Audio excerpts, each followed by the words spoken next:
Sans plus attendre, on commence. Donc, du coup, nous sommes sur un webinaire dédié à la marketplace de Time Square, solution de planning et de gestion des temps. C'est le deuxième webinaire, c'est une suite de webinaires où on va se focaliser sur la présentation des différents acteurs, des fonctionnalités et de l'intégration de différentes solutions avec Time Square. Sans plus attendre, un petit teasing pour ceux qui n'étaient pas là à la première.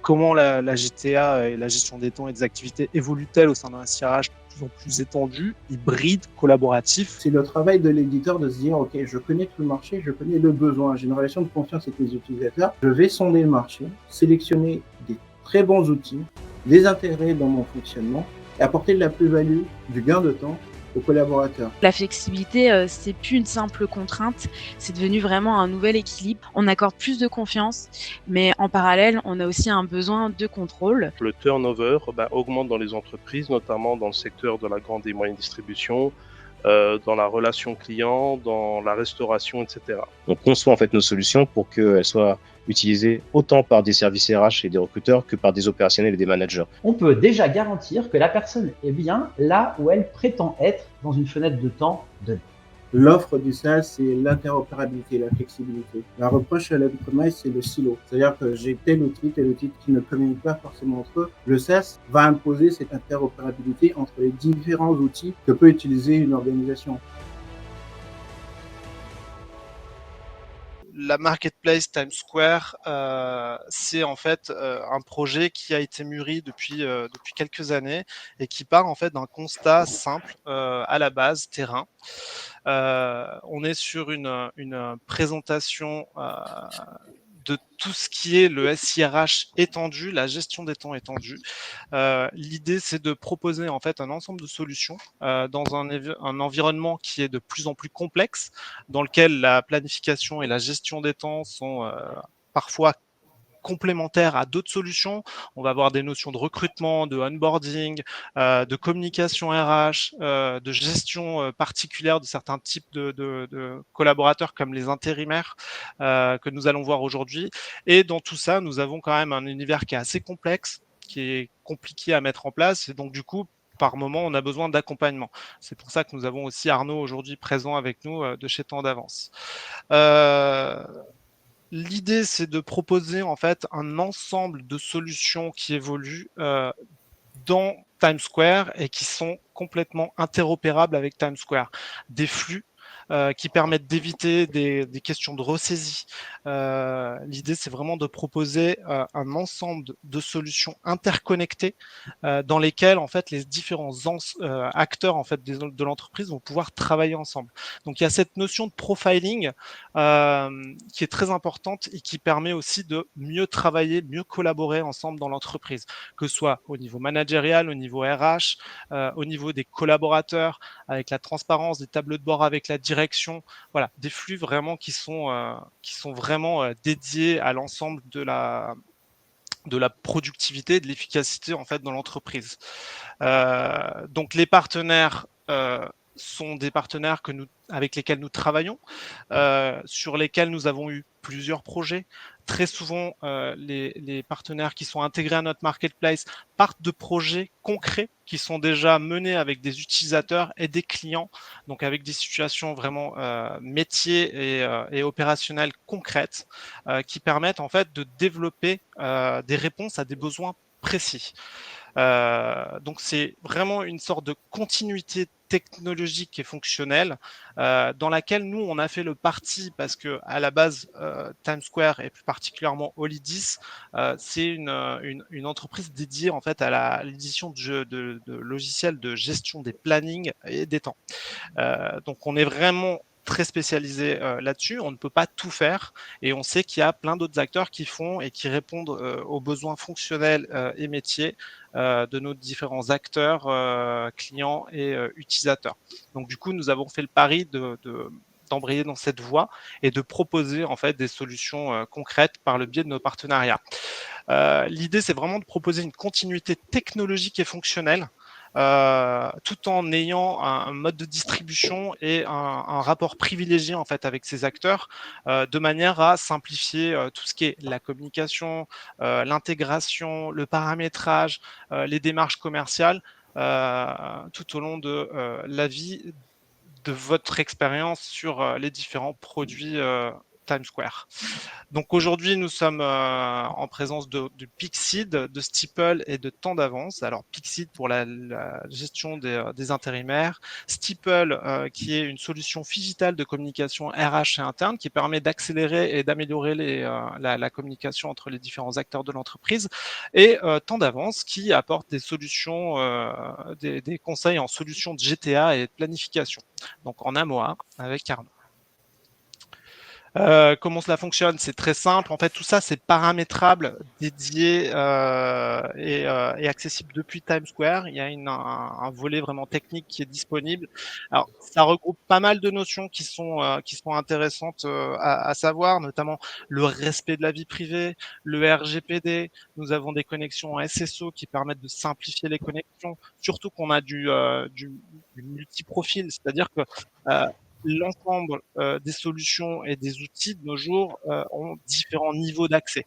Donc, il est possible de catégoriser et de sectoriser, entre guillemets, certaines parties de l'entreprise en équipe, en site, en fonction des besoins de l'entreprise. Et donc, tout ça permet d'attribuer des niveaux de compétences et des niveaux de paramétrage et de finesse et de justesse très différents d'un point à l'autre.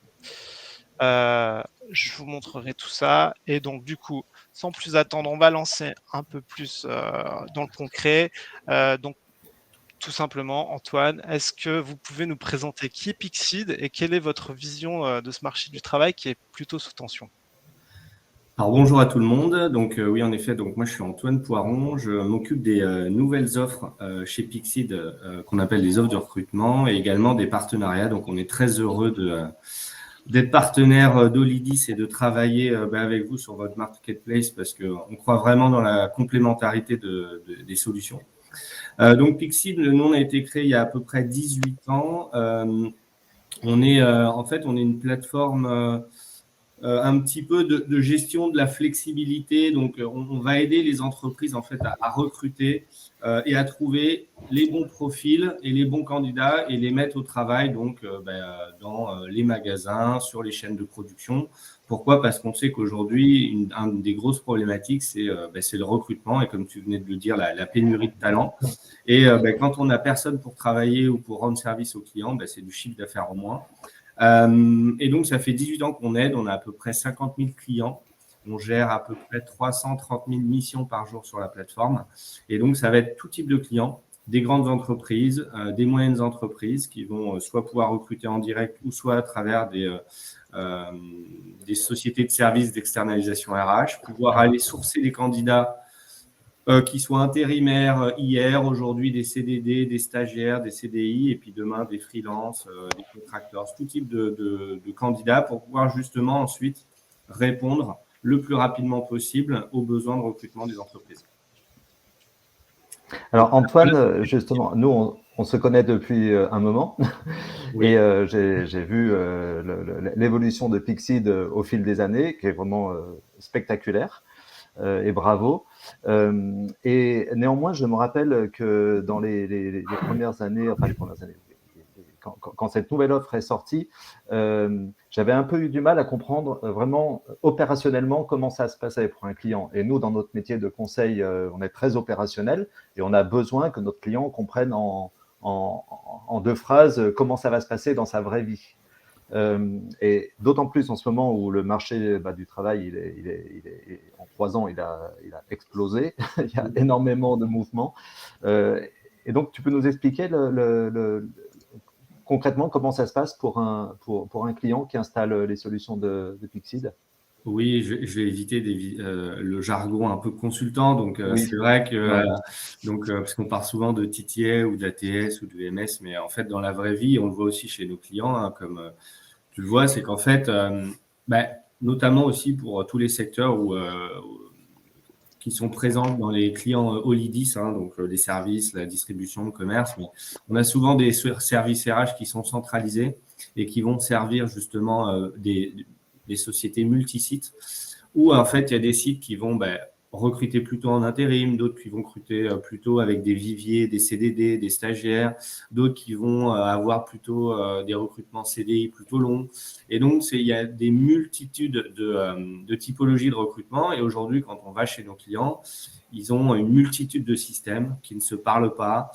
Les services RH, généralement, font aussi goulet d'étranglement parce qu'ils reçoivent 50 appels par jour de tous leurs sites en leur disant il nous manque quelqu'un qui n'est pas venu ce matin, qui est malade, qui est tombé en scooter. Et donc, envoyez-nous quelqu'un. Donc c'est vraiment ce problème-là.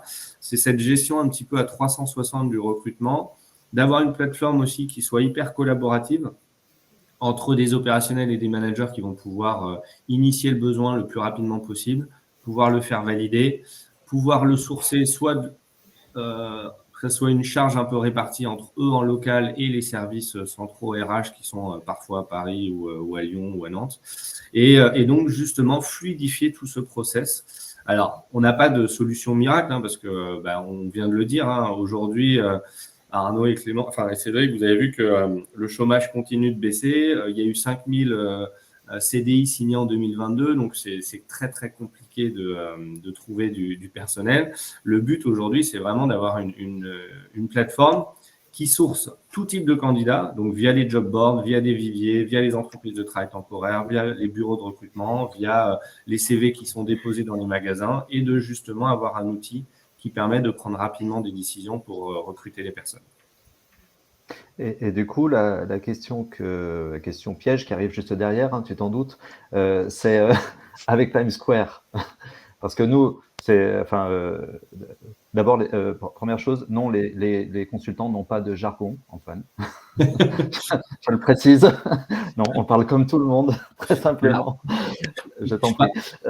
Non, mais je parlais des consultants, tu sais, anglophones, un peu high level. C'était une joke. Oui, quand on est, nous, chez nos clients, assez rapidement, ils se posent la question, quand on leur dit, il y a telle et telle solution, on leur dit qu'il y a 4, 5, 6 solutions qui peuvent faire ceci ou cela sur le planning, la gestion du temps, par exemple. Et à un moment donné, arrive le sujet du sourcing, de l'intérim, etc. Oui. Et inévitablement, ils nous demandent si on a déjà... si la solution a déjà travaillé avec leur solution du moment. Donc, avec Times Square, vous en êtes où là aujourd'hui ? Alors, c'est vrai que nous, on est depuis le début de la création de Pixid, on est bien évidemment interfacé en standard avec les outils de planning du marché. Pourquoi ? Parce que, comme je le disais, ça fait vraiment un sens de gérer les intérimaires ou les CDD et pouvoir les mettre dans le planning. Donc aujourd'hui, avec Times Square, on est dans cette vision-là, mais on a envie d'aller beaucoup plus loin aussi, grâce notamment avec toutes les technologies d'API, de nouvelles capacités d'interface qui vont être beaucoup plus synchronisées, beaucoup plus fluides. Donc le but, c'est à partir de Times Square de pouvoir identifier les besoins, anticiper les besoins en amont, parce que bien évidemment, si vous faites votre besoin le vendredi soir pour le lundi matin, ça va être beaucoup plus compliqué pour les équipes RH, pour les managers, pour les entreprises de travail temporaire de trouver le candidat et de vous l'envoyer le lundi matin. Donc, le but, c'est, grâce aussi au module un peu d'anticipation de Times Square, de pouvoir initier ce besoin, l'envoyer dans Pixid. Dans Pixid, après, d'aller activer tous les canaux de sourcing que l'on a à travers la plateforme pour remonter le maximum de candidats, traiter la candidature, et ensuite, générer bien évidemment le contrat de travail, que ce soit un CDD, un intérimaire ou toute autre typologie. Et ensuite, de renvoyer, là aussi en intégration, toutes les informations de la ressource dans le planning pour qu'elle soit présente et qu'elle aille bien travailler la semaine prochaine du lundi au vendredi avec toutes les bonnes informations en évitant la double saisie. Et bien évidemment, comme Olidis va aussi jusqu'à la gestion des tons, renvoyer potentiellement, ça dépend du système, mais là on va prendre Olidis, de renvoyer les éléments des heures pour pouvoir faire les relevés d'activité et passer donc à la partie paye pour payer là encore les ressources, peu importe la typologie du contrat. C'est ce qu'on disait du coup, les flux en fait qui se connectent directement entre les applications, qui permettent surtout d'aller plus vite, mieux et de mieux travailler ensemble.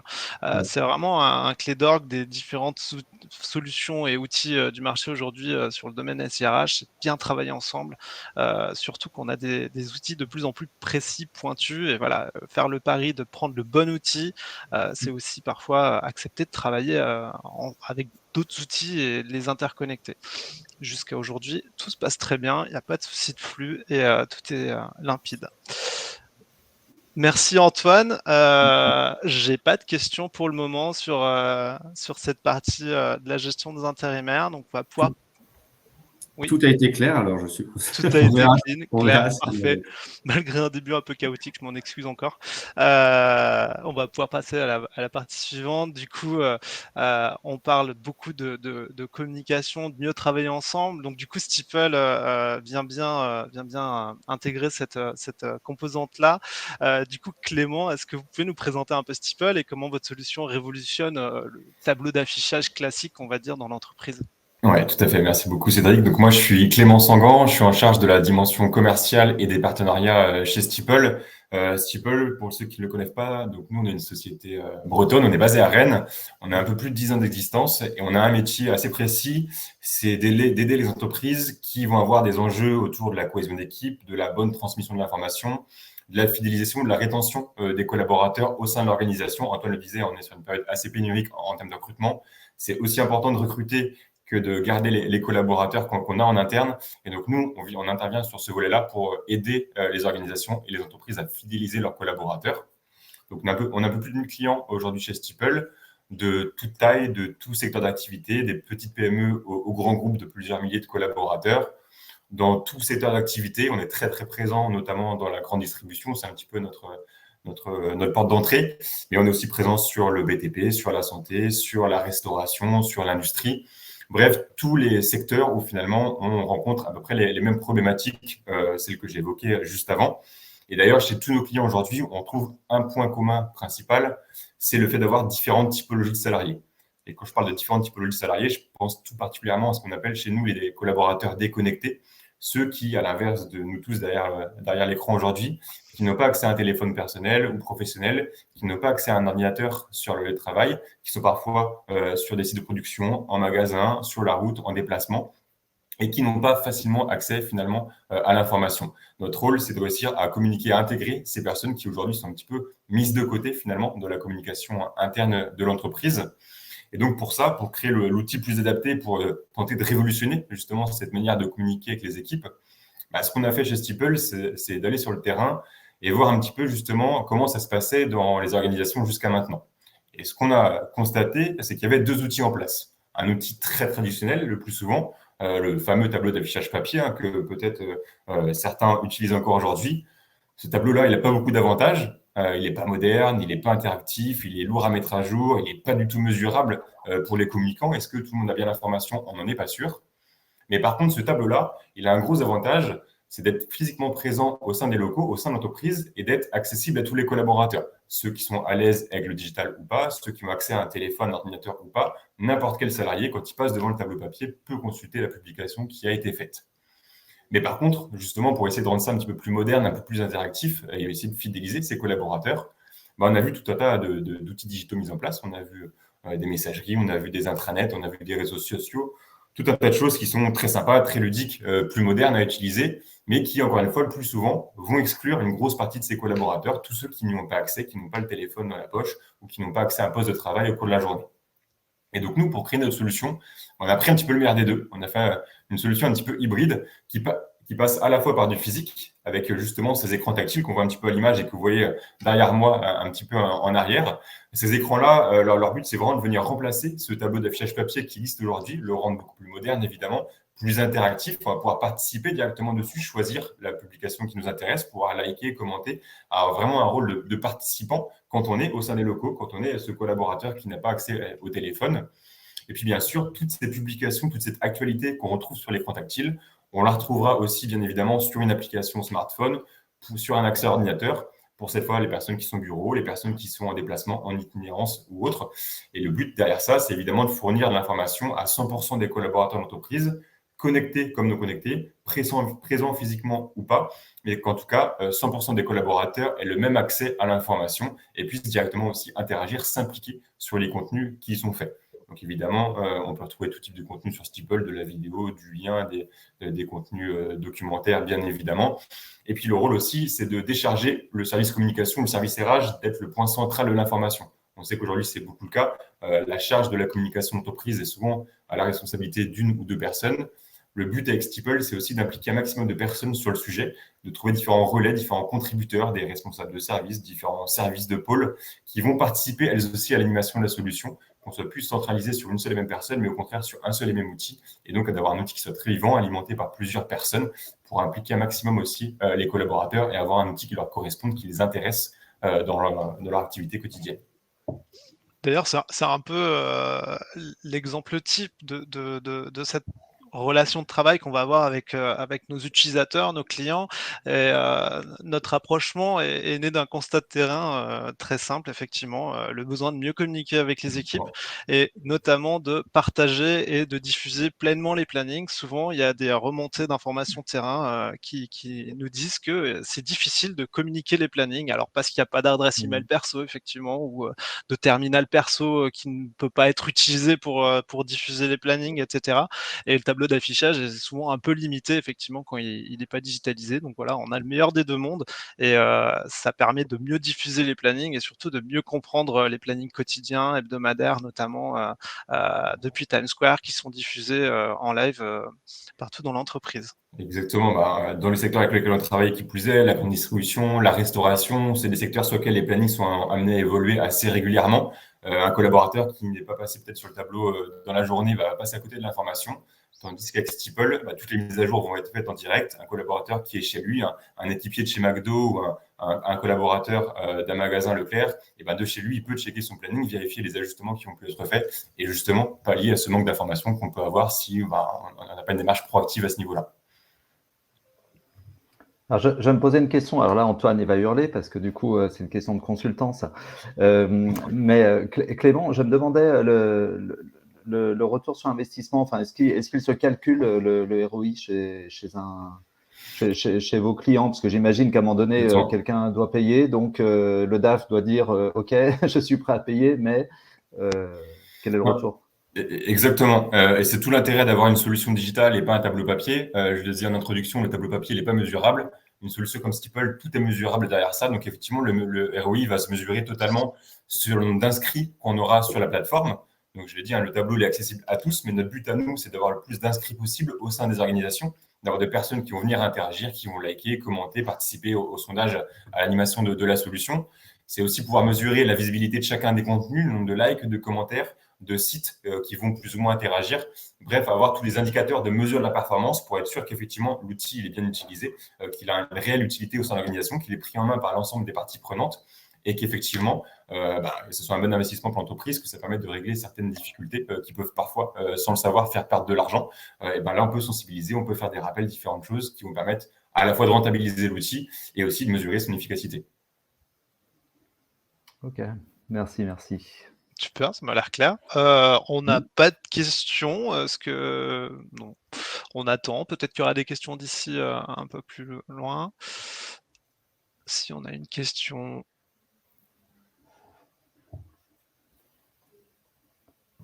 Alors, effectivement, c'est une question complémentaire.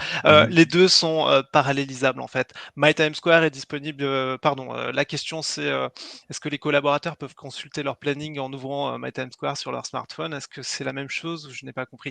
C'est pas tout à fait la même chose. En fait, c'est deux canaux différents. My Times Square sous-entend qu'il y a un identifiant de connexion et surtout un terminal disponible. Ici, la solution vient en complément pour par exemple, présenter des plannings d'équipe, afficher directement et améliorer la communication, notamment sur ce volet-là, des plannings hebdomadaires, par exemple, d'équipe, etc. My Times Square, c'est un terminal où, effectivement, chaque collaborateur a accès directement à sa gestion personnelle. Ici, c'est un peu les deux, de manière à faire le gap entre les trous dans la maille, entre guillemets, de la communication qu'il va y avoir. J'espère que j'ai répondu. Et puis Steeple n'est pas un outil purement de gestion de planning ou du temps, c'est-à-dire que c'est un outil qui va permettre de communiquer sur l'intégralité des sujets d'entreprise. Ça va des sujets RH avec la mutuelle, les plannings, les congés ou autres, au sujet beaucoup plus opérationnel sur je sais pas, le manager qui va indiquer le process de mise en rayon, le directeur du magasin qui va faire un message de vœux à ses équipes sur Steeple. Voilà, l'idée, c'est vraiment d'impliquer au contraire un maximum de services, qu'on n'ait pas un outil purement descendant et dédié à un sujet, et au contraire, un maximum de thèmes puissent être abordés sur la solution. Et comme on disait, il y a un fonctionnement par site, par équipe qui est possible. Exactement. Voilà, un découpage de l'entreprise et des différents sujets qui peuvent être parallélisables. Je pense que c'est assez clair. On n'a pas d'autres questions. On va continuer. Merci beaucoup, Clément. Du coup, on va parler maintenant de projet de gestion des plannings et des temps. Un projet de gestion des plannings et des temps, du coup, c'est quelque chose d'un peu complexe, surtout qu'on voit qu'il y a de plus en plus de complexité dans le métier, dans le SIRH, et notamment avec l'ensemble des briques qui sont disponibles. Et c'est surtout un projet très structurant. C'est ce qu'on nous remonte très régulièrement. On ne change pas d'outil du jour au lendemain. C'est quelque chose qui sous-entend des process assez contraignants, entre guillemets, et qui mettent en place une organisation de travail. Du coup, Arnaud, quelle est votre expérience et comment vous assurez-vous de la réussite d'un projet en AMOA? Alors nous, d'abord nous, Temps d'Avance, on a une structure effectivement d'AMOA. On fait on accompagne des projets principalement grands comptes sur la planification et la gestion du temps, avec deux grands axes, 3 en réalité même.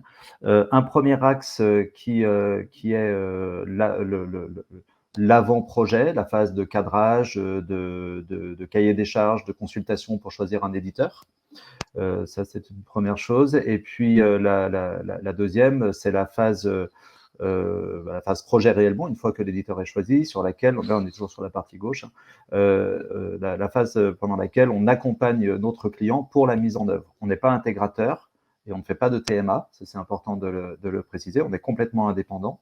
Et l'ensemble de nos consultants, depuis 15 ans, depuis 2009, depuis 14 ans, sont à 90%, sont des consultants qui ont travaillé pendant au moins 5 ans chez des éditeurs de gestion du temps et de planification. Donc, ce sont tous des consultants qui ont vraiment pris en main des clients de A à Z avec toutes les difficultés que ça représente. Donc, voilà, on amène une grosse expertise sur ce sujet.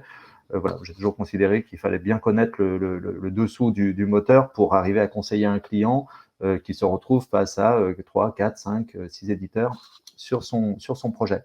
Donc ça, c'est la première phase. Et sur cette première phase, on va jusqu'au déploiement, c'est-à-dire qu'on accompagne, là, on vient d'accompagner Atalian, par exemple, où on a formé 800 personnes en 2 mois sur leur solution, ou les établissements français du sang, où on a formé 1000 personnes en 4 mois sur leur solution de planification ou de gestion du temps. Donc voilà, ça c'est la première partie, la partie projet. Et puis ensuite, la partie run, une fois que la solution est en place, bien on fait de l'administration. Voilà, notre client nous dit voilà, j'ai pas d'administrateur fonctionnel, venez faire l'administration à ma place. Comme on est des spécialistes, on le fait plus vite, on le fait plus profondément, sans remplacer l'éditeur. Hein. On est vraiment, c'est comme si on travaillait chez notre client sur ce sujet. On fait du tutoriel, on coach des administrateurs. Parce que c'est pas facile de devenir administrateur d'une solution de GTA. On forme les managers, puisqu'il y a un gros turnover de managers, et si on le fait pas, on se rend compte qu'au bout de 4 ou 5 ans, la quasi-totalité des managers n'ont pas été formés, mais ont juste appris comme ça sur le tas en reprenant les postes. Voilà. Donc les 2 grands axes, c'est ça, c'est suivre nos accompagnements suivre nos clients pendant leur phase projet, et puis ensuite rester avec nous. On a, je sais pas, le LVMH, par exemple, qu'on suit depuis des années, ou la Fondation d'Auteuil depuis 8 ans, par exemple. Enfin, voilà. Ta question était sur les indicateurs, je crois, enfin sur la façon dont on est sûr que ça fonctionne. Comment on s'assure de la réussite effectivement d'un projet aujourd'hui en gestion des temps Ouais, en fait, c'est assez simple. En début de projet, la démarche, elle est assez classique. Hein. quoique très particulières quand même à la gestion des temps et au planning, qui sont vraiment des projets différents des projets de paye, par exemple. Hein. Un projet de paye, ça peut se faire autour d'une table avec le service RH, alors qu'un projet de planning ou de gestion du temps, ça implique nécessairement les opérationnels. Et c'est là toute la différence. Donc, ce que l'on fait, c'est qu'on fait un diagnostic en début de projet, dans lequel on va définir les enjeux, les objectifs, les moyens à mettre en œuvre. Et puis ensuite, on va comparer ça en fin de projet pour voir le taux de réussite de ce projet. Et ces indicateurs, alors certains sont assez faciles à mesurer en début de projet, parce que déjà, la plupart sont des indicateurs qui génèrent le projet, puisque c'est souvent des indicateurs qui génèrent une insatisfaction, puisque ça génère un projet. Donc, on a le temps passé à réaliser les plannings, par exemple, tout simplement, la qualité des plannings au regard des besoins réels des clients. On a le temps passé à calculer les éléments variables de paye. Ça aussi, souvent, c'est quelque chose, quand on arrive chez un client et qu'il y a plein de fichiers Excel tout autour de l'ancienne solution de gestion du temps, c'est qu'il y a un problème. C'est que finalement, la solution de gestion du temps a vieilli, ou qu'elle n'a pas été mise à jour par le client, ce qui est souvent le cas, et que on a créé tout un tas d'Excel autour pour compenser. Donc rien que le nombre de fichiers Excel à la base est un élément, est un indicateur important. Le pourcentage d'erreurs dans les éléments variables de paye aussi. Et puis d'autres qui sont pas plus compliqués à jauger parce qu'ils existent réellement, mais qui ont sur lequel le projet va aussi avoir un impact.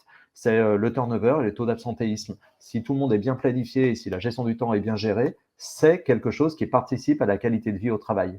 Et donc qui finalement va limiter l'absentéisme et le turnover. Et ça, chez Olidis, vous connaissez ça très très bien.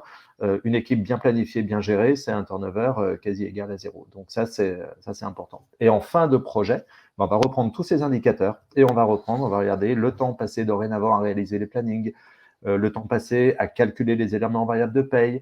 Est-ce qu'il y a des erreurs dans ces éléments variables de paye? Donc, on va regarder combien il y a est-ce qu'il y a moins de contrôle? Est-ce qu'il y a plus ou moins de corrections? Combien il reste de fichiers Excel, tout simplement? Est-ce qu'autour, s'il y a plus de fichiers Excel, c'est que la solution a réussi à couvrir l'ensemble. Et puis, élément très important, on va regarder le ratio d'utilisation de chacune des fonctions mises à disposition pour les collaborateurs. Clairement, je ne sais pas si on est sur une solution où il y a du badgeage, par exemple, on va regarder si chaque soir, il reste des corrections de badgeage à réaliser. S'il en reste, c'est que finalement, quelques managers n'ont pas complètement intégré la nouvelle solution. Et puis là, on a des actions, j'allais dire correctives ou coercitives, qui arrivent à ce moment-là. Voilà, on sort la cravache, quoi. Voilà. On a un peu des deux, effectivement. C'est exactement ça. Après, on a toujours ce volet, effectivement, conduite du changement, accompagnement qui est important et l'intégration de l'ensemble des outils. Du coup, concrètement, vous avez plusieurs références. On en a parlé, l'établissement français du sang, etc. Est-ce que sur ces 14 années d'expérience, vous avez des constats particuliers dans le domaine SIRH et plus particulièrement de la gestion des temps et des plannings? Oui, alors c'est vrai que le marché, il a beaucoup évolué en 10 ans. Il a vraiment beaucoup évolué, enfin en 14 ans du coup. D'ailleurs, dans cette liste-là, il y en a certains qu'on a fait ensemble. Il y a Nespresso, par exemple, qui est un client d'Olidis. Dans le groupe IMA, je crois que vous travaillez chez IMA Tech. Il doit y en avoir d'autres, sans doute, Nestlé, je crois. Enfin voilà, il y en a quelques-uns comme ça sur lesquels on a travaillé ensemble. Et ce qui a beaucoup changé, c'est alors déjà au niveau du planning et de la GTA, c'est la vision qu'ont les DRH, et encore il reste beaucoup de travail, qu'ont les DRH de ces projets de gestion du temps. Déjà au niveau des acteurs, à peu près tous les acteurs ont élargi leur périmètre. Par exemple, Olidis, vous faisiez du planning, vous êtes allé vers la GTA avec succès. La solution, elle est vraiment super. D'autres ont fait le chemin inverse. Ils étaient sur la GTA, ils sont allés faire du planning. D'autres sont allés vers le SIRH. Donc déjà, au niveau des éditeurs, chacun a essayé d'aller sur d'autres modules. Ça, c'est une première évolution. Au niveau des projets, ils se sont quand même beaucoup musclés. Quand j'ai commencé à faire de la MOA il y a 14 ans, je voyais bien les clients ne comprenaient pas trop pourquoi il fallait mettre un budget sur un projet de GTA. Alors sur la paye, il n'y avait pas de problème, on pouvait avoir 5 temps pleins, un gros budget, mais sur la GTA, beaucoup moins. Alors que une GTA fausse, c'est une paye fausse derrière, hein, ou c'est une paye qu'il faut retoucher, en tous les cas, qu'il faut beaucoup retoucher, et avec toute la complexité d'aller voir tout au bout sur le terrain ce qu'il se passe. Donc, aujourd'hui, il me semble, avec les années et tout le travail de communication qu'on essaie de faire sur les projets de GTA, que les DRH commencent, ou les responsables SIRH commencent à comprendre que ce sont des projets relativement longs. On entend encore parfois des clients qui nous appellent en disant « Est-ce que je peux le mettre en place en 4 mois ?» Non, une GTA, ça ne se met pas en place en 4 mois, ni une solution de planning. Aucun doute. C'est au minimum 8 mois, voire 12, voire 14, voire 16, voire 18. Si on part du début, c'est beaucoup plus long. Déjà, rien qu'avec le travail, une fois qu'on a choisi l'éditeur, c'est au moins 8 mois, de toute façon. Voilà, donc ça, c'est un élément qui était peu connu auparavant. Sur les ressources aussi à mettre sur un projet, on voit bien que, oui, en tout cas, sur les grands comptes, un projet, il faut un chef de projet à temps plein. Ça peut pas être autrement. On peut pas dire on va mettre quelqu'un à tiers-temps ou à mi-temps.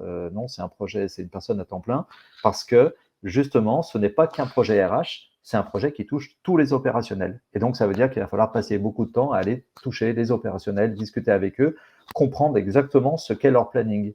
Le cas classique, non, le chef de projet ne doit pas être le responsable de paye. Ça, c'est pas possible. Parce que le responsable de paye, il a un métier qui est justement de faire la paye. Donc, si c'est le responsable de paye, ça veut dire que pendant 15 jours, on ne peut même pas lui parler puisqu'il est justement en paye. Donc ça, c'est un élément important, c'est sur les ressources. Donc, ce qui a vraiment évolué, c'est ça, c'est cette prise en compte du budget externe, du budget interne, et du temps à passer pour réussir un projet de gestion du temps. Aujourd'hui, là, en 10 ans, ce que je constate, ce n'est pas une étude formelle, mais je le vois à travers nos clients, c'est que le budget d'un projet de planning et de GTA, il est à peu près 5 fois supérieur à ce qu'il était il y a 10 ans. C'est-à-dire qu'il y a 10 ans, je rencontrais des clients qui me disaient, voilà, on a un budget de 200 000 euros. Et moi, je savais qu'il fallait 1 million d'euros à ce moment-là pour réussir le projet. Mais bon, c'est pas facile à dire et à faire comprendre. Et du coup, voilà, ça, c'est quelque chose qui maintenant commence à être intégré quand on est sollicité sur des projets de gestion du temps. Soit le client a déjà une bonne vision de l'ampleur et de l'importance de ce projet. C'est une chose, ou alors c'est nous qui lui expliquons en lui montrant des cas concrets auprès de nos clients, hein, en lui faisant rencontrer nos clients très concrètement pour qu'ils voient qu'il faut passer du temps et qu'il faut mettre un budget, sachant que les ROI, ils sont absolument énormes hein, sur les projets de planning et de gestion du temps. Et à contrario, quand on ne fait pas, ça c'est un gros risque, une GTA qui tombe, c'est beaucoup de problèmes dans l'entreprise, et c'est ce qu'ont vu beaucoup de clients au moment du Covid. Ils se sont rendus compte qu'ils avaient plein de problèmes de qualité et par rapport à leur solution de GTA. Super, du coup ça me fait rebondir sur le fait que c'est vraiment un projet structurant, et effectivement on ne change pas et on n'adopte pas un nouvel outil du jour au lendemain, c'est sur plusieurs mois, même plusieurs années, effectivement, rien que le déploiement. Et voilà, et le ROI à la clé, c'est une efficacité à toute épreuve quand le projet est bien mené et qu'il n'y a pas de souci. Après, les accros, ils se récupèrent au fur et à mesure. Du coup, on a une question, et ça permet de faire une transition intéressante, je trouve. Julien nous demande, du coup, quel est le delta entre le choix d'une solution best of breed, effectivement plutôt pointue, et avec plusieurs différents outils, effectivement pointus, et un outil global qui fasse un peu tout. Alors ça, c'est un peu l'arlésienne des questions. Merci Julien. C'est un peu comme la question qui gère les absences ou comment je fais pour mes pauses. Vous voyez, c'est la question où on pourrait passer 3 jours dessus et on n'aurait pas la réponse à la fin. Non, c'est vraiment, je ne vais pas faire une réponse de Normand, mais ça dépend vraiment des sujets. Ça dépend beaucoup aussi des secteurs d'activité. Par exemple, puisqu'on est sur un webinaire d'Olidis, la solution d'Olidis, historiquement, en distribution, c'est le top. Voilà, il y a des domaines d'activité, la restauration, la distribution, sur lesquels vous êtes vraiment hyper pointu et sur lesquels, chez un client, j'aurais plutôt tendance à dire prenez une solution de planification, gestion du temps, planning, gestion du temps, je vais le faire dans l'ordre chronologique d'Olidis, et puis une solution SIRH et paye annexe. Par défaut, je serais plutôt sur ce découpage-là. Voilà, c'est-à-dire planning, gestion du temps d'une part, reste du SIRH d'autre part. Mais ce n'est pas une réponse gagnante à tous les coups. Si c'est juste pour équiper un siège, par exemple, une solution SIRH peut en général, comme il y a beaucoup la plupart c'est des cadres, c'est relativement simple, il n'y a pas d'heures supplémentaires, il n'y a pas d'heures de nuit, il n'y a pas d'astreinte, enfin assez peu, c'est assez simple à gérer. Dès qu'on touche l'opérationnel, c'est-à-dire soit des sites de production, de restauration, voilà, tout ce qui est sur site, moi j'aurais tendance à dire que les solutions SIRH avec un module de GTA, la plupart du temps ne suffisent pas. Mais c'est une réponse vraiment très large, il faut vraiment étudier. Récemment, par exemple, on a vu une solution de SIRH, qui faisait de la GTA et où on s'est dit que sur le cas précis sur lequel on était, il pouvait très bien résoudre le problème de GTA de notre client. Donc là, c'est sûr que quand on peut aller sur une solution intégrée, on y va, mais quand même en 14 ans d'AMOA, on se rend compte quand même assez rapidement de la limite des solutions de GTA qui sont faites par des éditeurs de paye ou de SIRH. Donc voilà, Julien, j'essaie de répondre globalement à la réponse en disant d'un côté planification, gestion du temps et de l'autre côté SIRH. Aujourd'hui, en 2023, ça me paraît être encore le bon découpage. Donc diagnostic, analyse, cahier des charges, et à partir de là, on essaie de trouver les meilleures solutions. Mais absolument. Oui, super. Tout à fait. Merci Arnaud pour la réponse. Alors, on n'a pas d'autres questions, donc on va passer à la suite.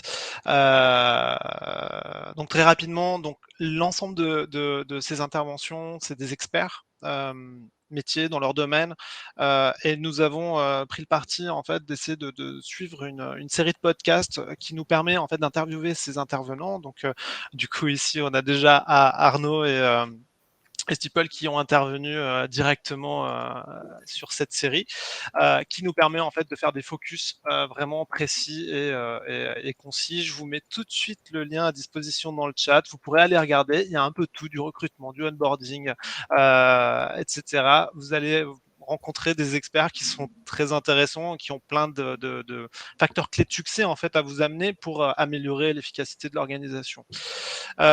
Pour vous faire comprendre un petit peu mieux d'où on vient et où on va chez Olidis au niveau gestion des temps, et pourquoi on appelle une gestion des temps étendue avec ce pari effectivement de faire appel à des acteurs tiers de confiance qu'on a testés, prouvés, sur lesquels on a évolué avec différents clients, utilisateurs sur le terrain. Voici notre vision, qui est un avis d'expert qui a été réalisé par un cabinet conseil qui s'appelle Marques, qui analyse en fait les tendances des éditeurs de logiciels, très particulièrement dans le SIRH, et qui nous ont permis de nous aiguiller de manière concrète sur les orientations qu'on percevait déjà. Donc c'est une lecture très intéressante. Je viens de vous la mettre dans le chat. On n'a pas d'autres questions. Je pense qu'on va pouvoir conclure le webinaire. On a dépassé de quelques minutes quand même. Donc sans plus attendre, je vais vous remercier à tous les trois, Antoine, Clément, Arnaud. C'était un plaisir d'échanger avec vous. J'espère que... Merci beaucoup. Merci Olidis et à tout le monde. J'espère que tout a été clair pour tout le monde. Et comme on est le 31 janvier, c'est le dernier jour pour faire nos vœux. Donc du coup, la première vidéo n'a pas fonctionné. Et pour clore cette intervention, je vais vous passer notre vidéo de fête de fin d'année pour vous dire à très bientôt. Que vous soyez manager, responsable RH ou client, les défis sont nombreux et la période des fêtes ne vient pas faciliter l'organisation des plannings de chacun. C'était une bonne idée le Secret Santa, mais on sent que certains ont du mal à gérer leur emploi du temps. C'est un peu pareil de mon côté. Bonne idée aussi ce cadeau, mais il va falloir aller le changer. Moins bonne idée par contre d'accepter toutes les demandes de congés sur la semaine entre Noël et le jour de l'an. Times Square participe au miracle de Noël, mais sa magie opère tout au long de l'année. L'équipe Olidis vous souhaite de joyeuses fêtes. Et plein de bons vœux pour cette année. À très bientôt. Merci, à bientôt. Au revoir tout le monde. Merci.